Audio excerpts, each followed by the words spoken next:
សួស្តីបងប្អូនទាំងអស់គ្នាថ្ងៃនេះនាងខ្ញុំមានបាតដៃមួយមកបង្ហាញបងប្អូនចំពោះបាតដៃនេះនាងខ្ញុំបានអានជូនគាត់រួចមកហើយចំពោះបាតដៃនេះមាន3ចំណុចពិសេសដែលបានអានជូនគាត់ចឹងបងប្អូនតាមដានមើលតើចំណុចពិសេសហ្នឹងមានអ្វីខ្លះចំណុចពិសេសទី1បងប្អូនមើលខ្សែពណ៌ផ្កាឈូកចំណុចពិសេសបន្ទាប់មកទៀតបងប្អូនមើលសញ្ញាត្រីកោណចំកណ្ដាលបាតដៃនេះដែលកាត់ឡើងពីខ្សែខួរក្បាលនិងខ្សែវាសនានិងចំណុចទី3គឺបងប្អូនមើលសញ្ញាត្រីកោណនៅក្រោមចង្អុលដៃ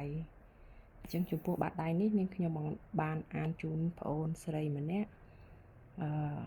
នៅក្នុងអាយុ18លើបន្តិចគាត់បានទៅរស់នៅប្រទេសក្រៅហើយនាងខ្ញុំបានអានជូនគាត់ថាគាត់ចំពោះអាយុ19ទៅ20ឆ្នាំគាត់នឹងមានដៃគូសហការឬក៏ឱកាសសហការវិនិយោគជោគជ័យបណ្ដើបង្រីកការងារបានច្រើនហើយចំណុចមួយទៀតគឺចំណុចប្អូនស្រីមានបំណងប្រាថ្នាចង់បានផ្ទះមួយ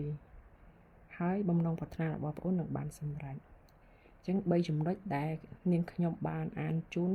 ព្រមទាំងស្នេហាបន្ថែមទៀតបងប្អូនស្រីបញ្ជាក់ថាត្រឹមត្រូវទាំងអស់បងប្អូនអញ្ចឹងជាចំណុចពិសេសនៅក្នុងដៃនេះដែលបានបង្ហាញដូចនៅក្នុងរូបចឹងបងប្អូនអាចឃើញចំណុចពិសេសទាំងនេះចឹងជាចំណុចល្អបងប្អូន